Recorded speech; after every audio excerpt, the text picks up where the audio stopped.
Silakan hampir-hampiran. Selamat malam. Lama tidak terdengar kabar. Gimana Bang? Masih saja ini menghadapi sesuatu yang seperti kemarin-kemarin. Ya makanya ini masih, tapi makanya saya nggak mau naik ini. Tapi untuk sekarang udah lama saya kangen juga sih sebetulnya. Saya hampir-hampiran gitu, tapi beruntungnya onta bukan hewan dan di Indonesia nggak ada onta, jadi saya tidak jadi. Bukan hanya onta saja, banyak hewan-hewan lain yang dimakan oleh orang Islam, sementara itu diharamkan oleh Alkitab. Ya betul.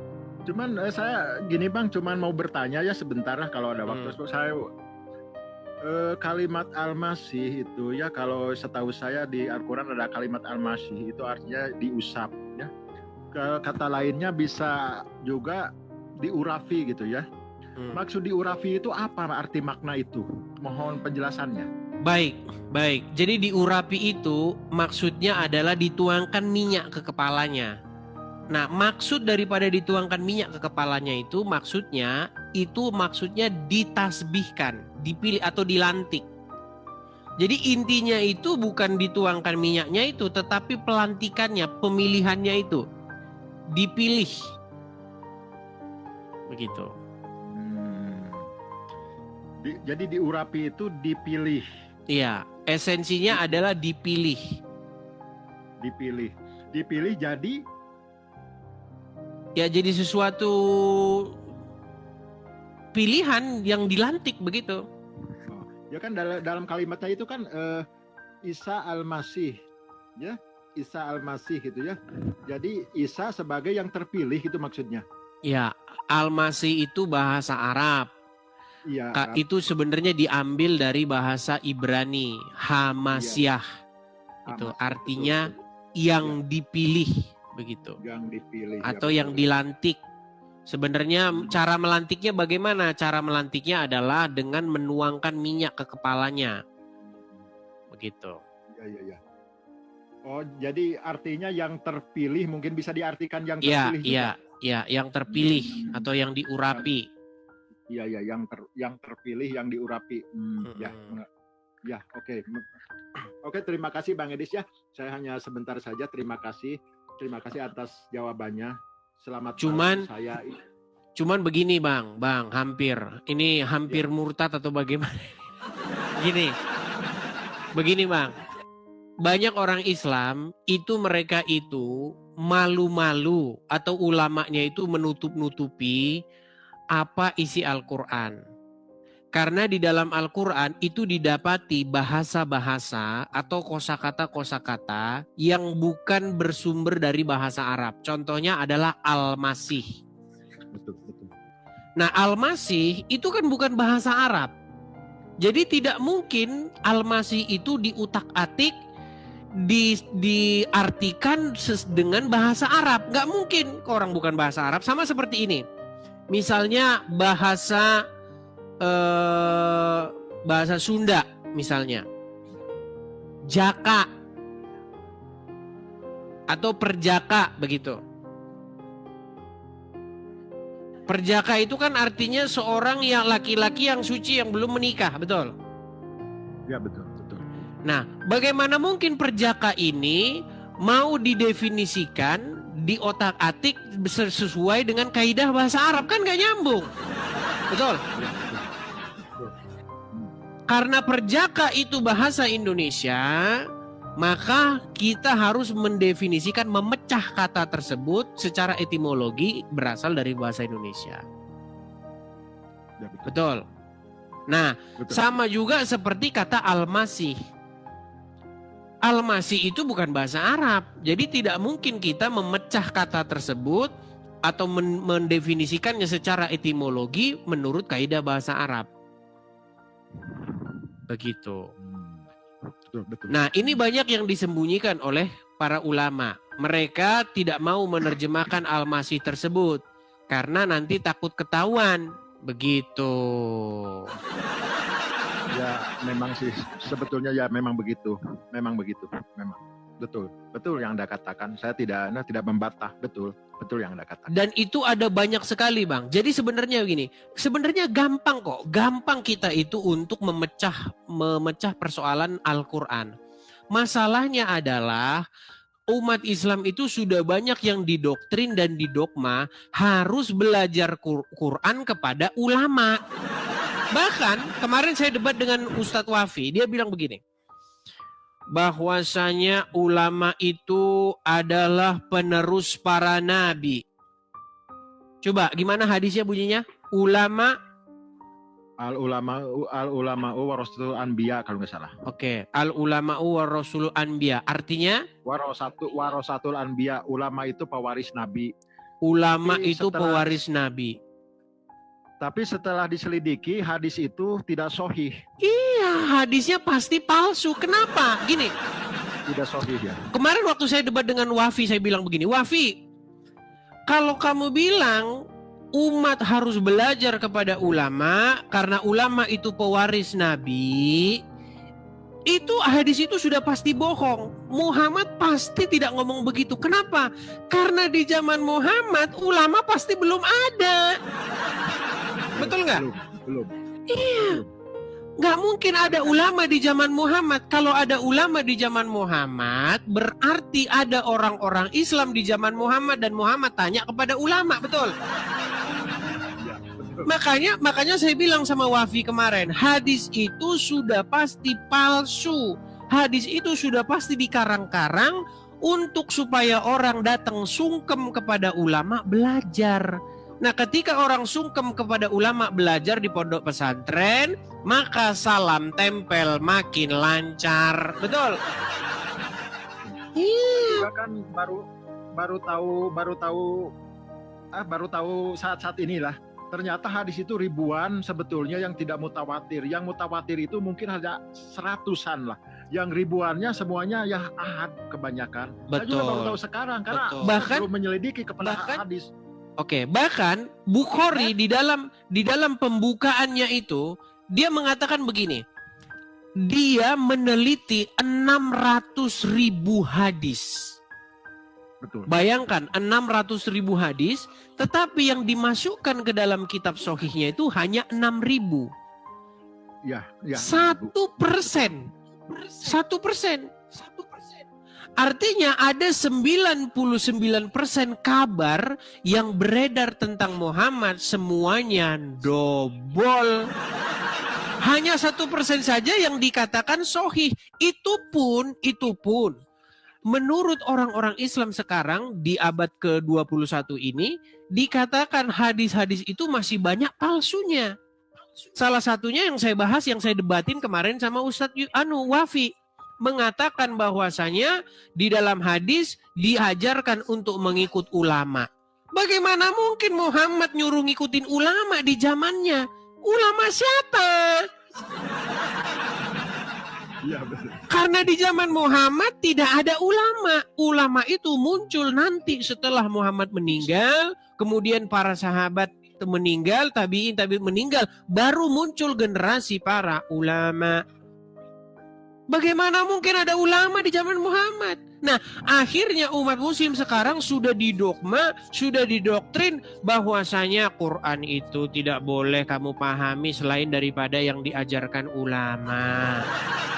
Kamu harus belajar ini. Gitu. Begitu, betul. Bahkan kalau di daerah saya pribadi saat ini ya, belajar Quran itu seolah-olah saya seperti belajar kitab terlarang. Iya, nggak boleh mikir kan? Ya, yang diajarkan dari kecil, sesungguhnya dari kecil hanya kitab-kitab ulama. Jujur, kalau saya sebagai muslim, sejujurnya saya hampir tidak tahu Quran. Saya sebagai muslim, karena dari kecil saya dididik dari kitab-kitab ulama, 100%. Ya, bukan hadis lagi. Kalau hadis agak mendingan. Ini mah kitab ulama. Nah, saya jadi keislaman saya sebetulnya bukan keislaman Quran, tapi keislaman berdasarkan ulama. Betul, makanya kalian sudah menggadaikan akal pikiran kalian, lalu memasukkan pikiran ulama itu di kepala kalian. Sehingga apa? Sehingga akhirnya beragama hanya ikut-ikutan apa kata ulama-ulama terdahulu. Loh, orang zaman dulu itu kan orang zaman dulu. Masa mau kita ikutin terus orang zaman dulu? Ya, memang. Apakah masih relevan? Kan begitu. Ya kan Nah. kadang-kadang kalau kita ikut ulama, saya ikut ulama A, Muslim yang lain ikut ulama B, yang lain C, yang lain E, dan yang ini kan jadinya kita berbeda dalam satu tubuh juga udah berbeda. Jadi mana yang paling benar, mana yang benar? Ini mengklaim tenang. saya benar. Tapi tenang, ulama punya solusinya. Misal, mazhab A berkata, sholat subuh tidak kunut. Mazhab B berkata, sholat subuh wajib kunut. Karena ada yang bilang kunut dan tidak kunut, sampai sekarang itu kan nggak kelar-kelar itu masalah kunut nggak kunut. Betul? Betul. Berantem mereka. Maka untuk supaya solusi ini tidak melebar, harus dibikin hadis. Boleh berdusta untuk mendamaikan dua pihak yang bertikai. Iya, betul kan? Boleh kan berdusta kan? Untuk jika ada orang yang berkelahi, bertikai, maka supaya mereka damai, boleh bohong. Ya bilang aja, oh kadang-kadang Rasulullah kunut, kadang tidak kunut. Selesai permasalahan. Ya betul seperti itu. Iya. Ya betul. Makanya saya bilang sesuatu yang dibangun di atas kebohongan, maka itu pasti sampai ke ujung, sampai ke muara sana, itu akan bohong terus. Iya. Kebohongan akan ditutupi oleh kebohongan yang lain. Begitu. Betul Bang. Tapi yang mau saya utarakan begini Bang. Kalau kita mau belajar Al-Quran, sebenarnya Al-Quran itu sendiri sudah ngasih solusi, ngasih jawaban. Bahwasanya Al-Quran itu hanya bisa dipahami kalau seseorang itu membaca Taurat dan Injil. Begitu. Betul. Karena di dalam Al-Quran dikatakan, jika kamu ragu-ragu, kalau kamu ragu-ragu, bingung, bimbang, punya pertanyaan di dalam hatimu tentang apa yang diturunkan kepadamu ini, yaitu Al-Quran, maka tanyakanlah kepada orang-orang yang membaca kitab sebelummu. Makanya disuruh bertanya sama pembaca Injil dan pembaca Taurat. Supaya apa? Supaya ngerti. Contoh, ketika bertemu kata, misalnya, ketika bertemu kata Abraham, itu salah baca itu. Jadi di dalam Al-Quran itu sebenarnya bacaannya bukan Ibrahim, tetapi Abraham. Karena Ibrahim itu tidak punya makna. Nggak ada, itu nggak ada. Tetapi Abraham itu artinya bapak banyak bangsa. Dari kata Abba. Abba itu kan artinya bapak. Abraham artinya bapak banyak bangsa. Lalu dibaca sama orang muslim. Biar nggak sama dengan ahli kitab, bikin aja Ibrahim. Tapi kan jadi nggak punya makna. Iya kan? Kalau perjaka ada maknanya. Betul kan? Tapi kalau perjaki, apa perjaki apa? Kan gak ada artinya. Contoh lagi di dalam Al-Qur'an. Ada kata-kata Zakaria, Yahya. Coba, kenapa nama-nama nabi di dalam Al-Qur'an itu mengandung kata Yah? Zakaria, Yahya. Kenapa tidak ada satupun di dalam Al-Quran Nabi yang mengandung nama Allah? Abdullah. Nggak ada. Siapa Nabi yang bernama Abdullah? Nggak ada. Ada nggak Nabi yang bernama Abdullah? Nggak ada. Amrullah. Nggak ada. Nasrullah. Nggak ada. Nggak ada. Yang ada Zakaria, Yahya, Yesaya, ya kan? Isaya, betul. Mengandung nama Yah. Nah, di detik yang sama orang Muslim Muhammad, Abdul Somad ngeledek. Haleluya, kata dia. Itu katanya jin kafir, katanya manggil. Haleluya. Dia ngeledek. Dia meledek bahwa Kan orang muslim kan sering ledek tuh, haleluya. Tadi juga barusan naik itu, haleluya katanya kan. Haleluya katanya. Dipelintir jadi begitu. Mereka tidak tahu bahwa nama Tuhan itu ya memang iya itu. Makanya nama Yesus pun mengandung nama itu, Yeshua, Yeshua. Sama itu nama depannya itu juga. Yeshua, iya betul. Iya. Dan nama-nama nabi mengandung nama Tuhannya itu. Begitu. Tapi ya alhamdulillah sekarang udah ada sedikit agak terbukalah alhamdulillah gitu ya. Udah agak terbukalah menurut saya. Tapi walaupun perasaan saya sarugi terlambat gitu. Sadar tapi usia udah tua gitu. Terlambat, tapi setidaknya saya udah agak terang-terang dikit lah. Tidak seperti dahulu-dahulu gitu ya. Alhamdulillah. Ya. Tapi Jadi yang saya maksudkan begini, marilah kita itu mengkaji sesuatu itu dengan akademis, dengan ilmiah. Begitu. Dengan metode-metode yang akademis dan ilmiah. Kalau kita mengkaji sesuatu berdasarkan dogma-dogma, ya akhirnya kayak begitu. Ya. Begitu. Saya juga kan punya teman lama seorang, ya bisa sebut pendeta gitu ya, bisa. Tapi teman lama, kebetulan nonton juga, nge-WA ke saya, ini kamu bukan? Oh iya, saya jadi malu juga. Ya udah, karena kan gini Bang ya, menurut saya, tapi tetaplah di sini bukannya saya diakui tidak diakui, Abrahami ketiga itu banyak persamaannya Bang, yang saya cari ini. Betul nggak? Betul sebenarnya. Sebenarnya kalau kita mau belajar dengan benar, sebenarnya Al-Quran itu menunjukkan bahwa kebenaran itu ada di dalam Taurat dan Injil. Karena di dalamnya terdapat petunjuk dan cahaya. Jadi nggak boleh orang-orang Islam itu memisahkan diri dari kebenaran. Nah, akibat itu semua akhirnya dibuatlah agama baru, yaitu agama Islam yang memisahkan diri dari ajaran-ajaran sebelumnya, sehingga terbentuklah ajaran Islam yang versi sekarang. Gitu. Karena kan sesungguhnya agama itu cuma satu, cuman di situ juga kalau nggak salah Al-Quran mengatakan kamu berpecah-pecah jadi beberapa golongan kalau nggak salah gitu ya, salah apa Quran kayaknya berpecah-pecah itu, yang ada yang bilang ya itu jadi 3 itu, sekarang 3 lah, yang samawi itu 3 ya, jadi 3 itu, padahal sebetulnya tapi saya tidak bisa mengatakan bahwa Islam itu sekarang termasuk golongan dari iman Abrahami. Kenapa? Karena Islam yang sekarang itu sudah bercampur dengan ajaran-ajaran yang dikarang-karang oleh para pembuat hadis. Begitu. Misalnya disuruh ke Arab. Di sana di Arab disuruh mencium batu. Itu kan sebenarnya ajaran-ajaran hadis. Di dalam Al-Quran nggak ada. Di dalam Al-Quran tidak pernah ada perintah suruh ke Arab nyiumin batu, nggak ada itu.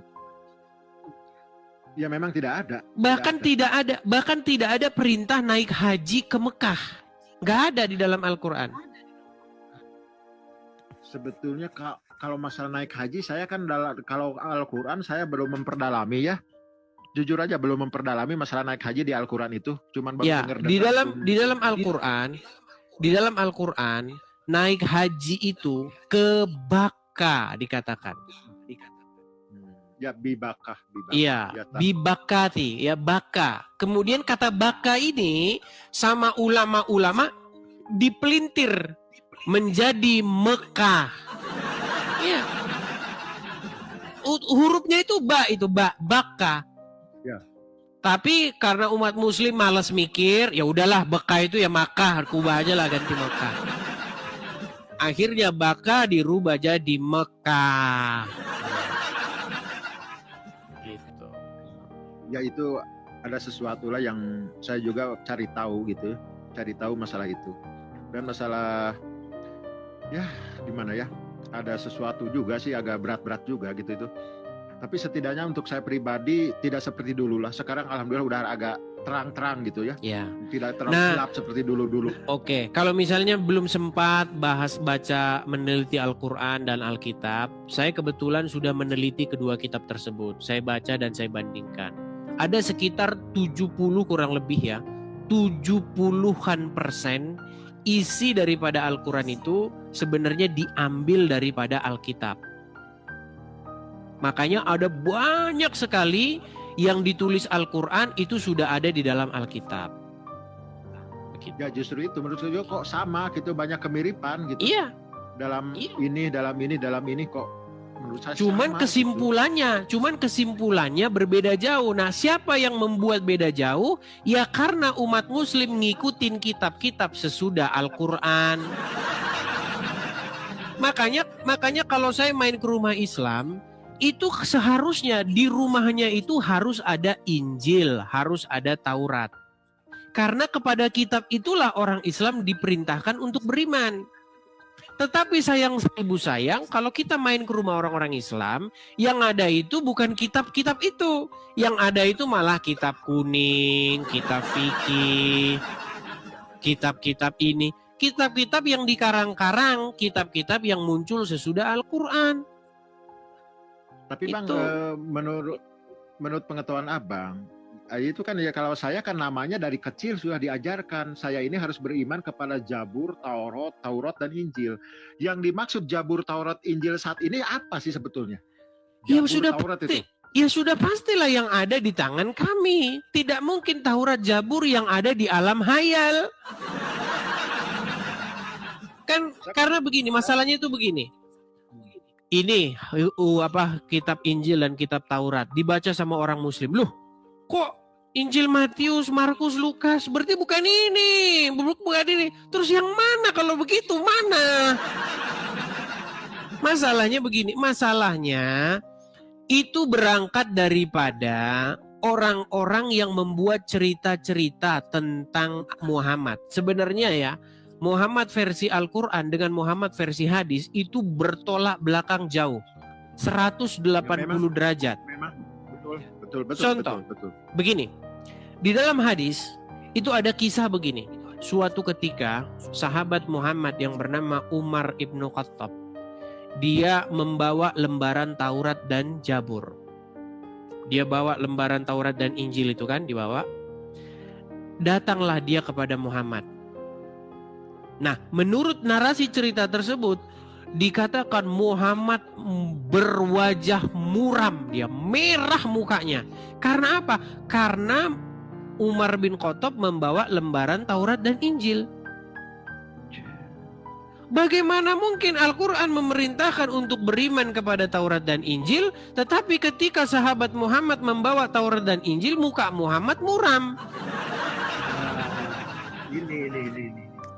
Artinya apa? Artinya Muhammad digambarkan sebagai sosok yang anti terhadap Injil, anti terhadap Taurat. Padahal kitab tersebut, kata Al-Quran, membenarkan Muhammad. Betul? Iya, betul ya. Nah, sebenarnya saya tahu modus atau motif dibuatnya cerita tersebut supaya apa? Supaya umat muslim yang hidup sekarang itu menjauhkan diri dari Injil dan Taurat. Itu sebenarnya maksudnya. Masa Muhammad digambarkan sebagai orang yang marah kalau ada orang bawa Injil? Iya kan?